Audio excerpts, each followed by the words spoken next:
from the first moment he stepped into a Toastmasters meeting. He introduced himself with a name that did not really suit him. But tonight, as some of you are dying to know, a story which will answer all doubts. I would like to invite Toastmaster Curls, or Syafiq, to give his speech on the birth of curls. Birth of curls, Toastmaster Syafiq.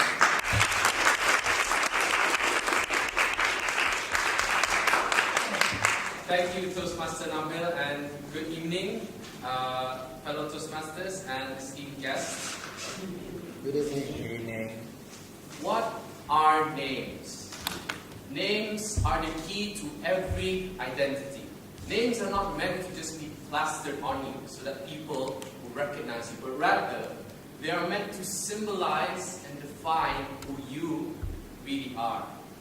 I too have a name that holds one of the fondest of many memories, and that name, as some of you, if not most of you, already know, is Curls. I know all of you are wondering why I honor myself with that name. Like any other name, it was actually given to me. Now, everyone here, ready your ears and listen carefully, for I will tell you a story of a boy who ran away and lived under a new identity. And that boy was not me. Anyways, back in year 9, me and my best friend Azin decided to go to the canteen. But as soon as you reached the door and lifted our feet, this tall, beautiful, attractive, shall I go on? Hot girl came pouncing from our right. It was as if she saw a fly and decided it's time for it to die. To witness that leap of death, I was so shocked, I almost fell. Gravity kept pulling on the ropes in the no-holds-barred tug-of-war, where its opponent was none other than me. I won. And as I steadied myself, the girl shouted, "Hi!" But to my surprise, she directed it to Azim. So I looked at him with a suspicious yet devious look on my face, and I thought, traitor. We promised we would find girlfriends together. You're definitely not invited to my wedding. So I just stood there, drowning myself with different thoughts, until finally that girl shifted her attention towards me and introduced herself. But the only words that came out of my mouth were, "Hi, Syafiq. Great first impression." But out of nowhere, she grabbed my head. I was terrified. I thought I was going to meet the same fate as that fly earlier. But to my relief, wow, you have really nice curls. I looked at her with an expression saying, "Please get your hands off my head."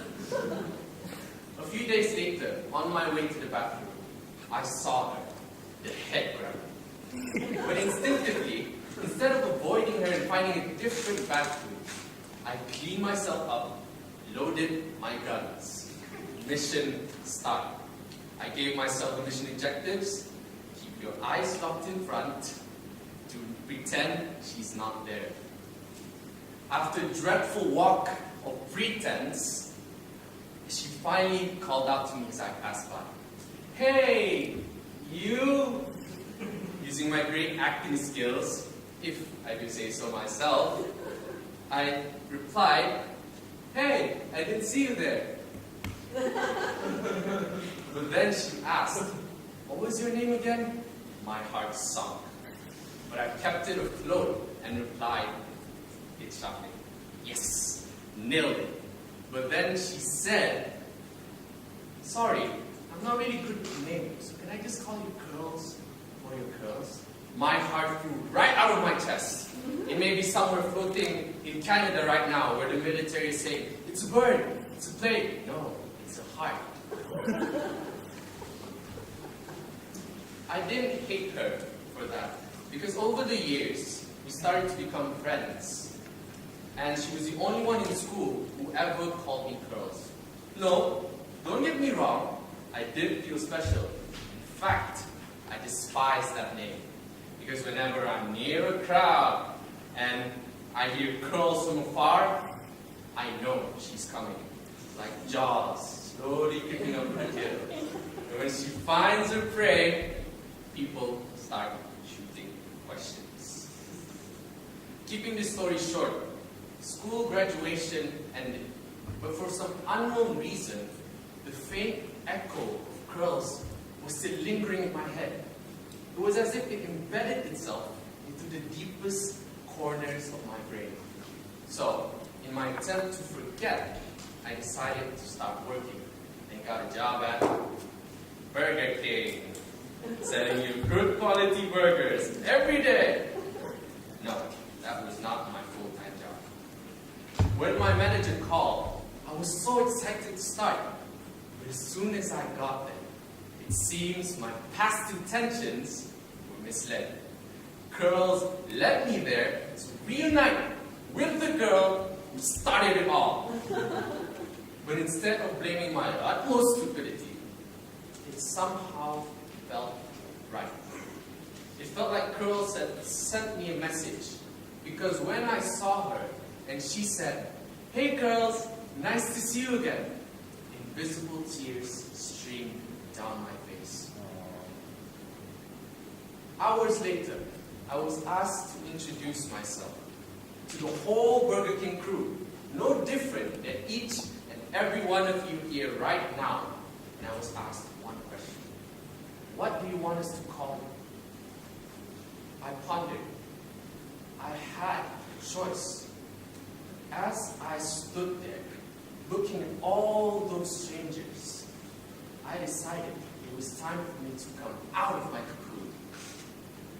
From that point on, my whole Burger King experience, 5 long months of gruesome work, accumulated blood, sweat, and tears enough to fill the whole stadium.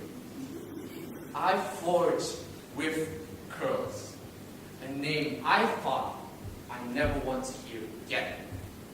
But because of Burger King, a place, the place where I finally found my wings, the name Curls was finally given life.